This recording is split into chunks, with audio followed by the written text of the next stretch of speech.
L'édito Outre-mer News avec Jean-Claude Beaujour. Ces dernières années, nous entendons dire que rien ne va dans les régions d'outre-mer et pour les Français qui y vivent. Et pour cause.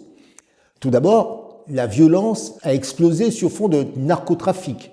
Les vols d'accessoires sur véhicules de plus de 13%, les tentatives d'homicide plus 11% et les violences sexuelles plus 10%, ce sont là les indicateurs de la délinquance qui connaissent la plus forte hausse en France.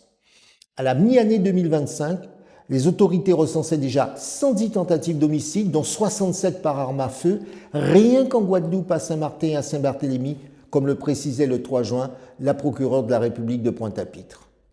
Ensuite, la cherté de la vie. Selon l'INSEE, la vie chère a accéléré l'écart global de prix entre la Guadeloupe et l'Hexagone de 16%, de 14% à la Martinique, 10% à Mayotte et 9% à la Réunion.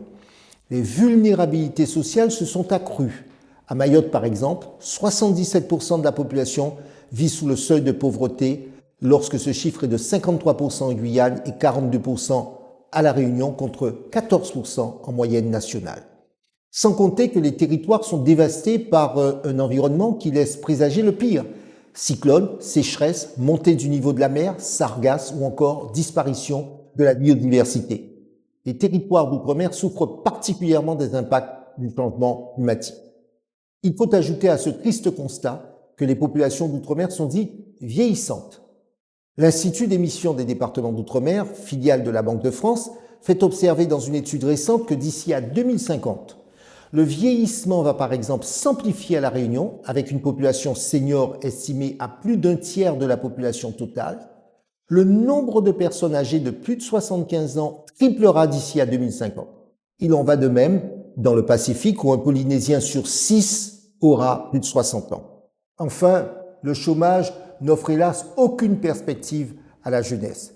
Même si certaines de ces difficultés ne sont pas propres à nos régions d'outre-mer, elles le sont dans des proportions dramatiquement supérieures à celles constatées dans l'Hexagone et dans le reste du monde. Mais rien ne peut justifier que ces régions qui n'ont jamais été que françaises soient dans un tel état de déambulation 60 ans après la départementalisation.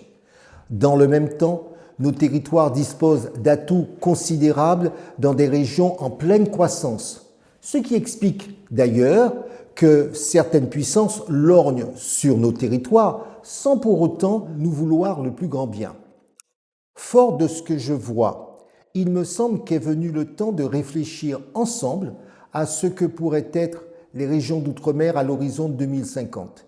Il est venu le temps, en dehors de tout dogmatisme, loin des fausses solutions, d'être fiers et de prendre en main notre destin. De mes séjours un peu partout dans le monde, j'ai vu à quel point certaines régions ignorées, marquées par la guerre, sont devenues de véritables puissances. Je me souviens, en débarquant comme étudiant en Chine il y a 40 ans, que l'Empire du Milieu, à l'époque considéré comme un pays en voie de développement, ambitionne aujourd'hui sérieusement d'être la première puissance du monde. Alors oui, même si comparaison n'est pas raison, nous devons refuser la fatalité.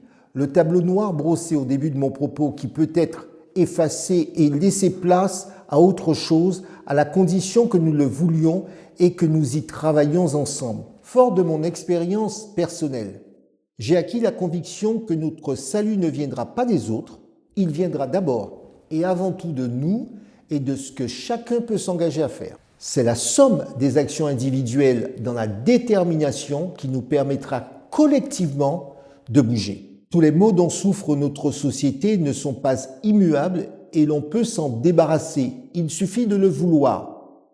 J'entends dire que les choses doivent changer et cela est juste. Il faut que chacun se lève et le changement suivra.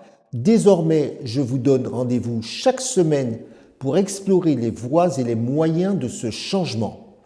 À la semaine prochaine.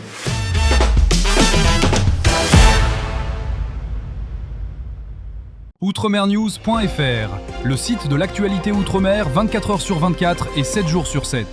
Retrouvez la chaîne Outre-mer News sur YouTube.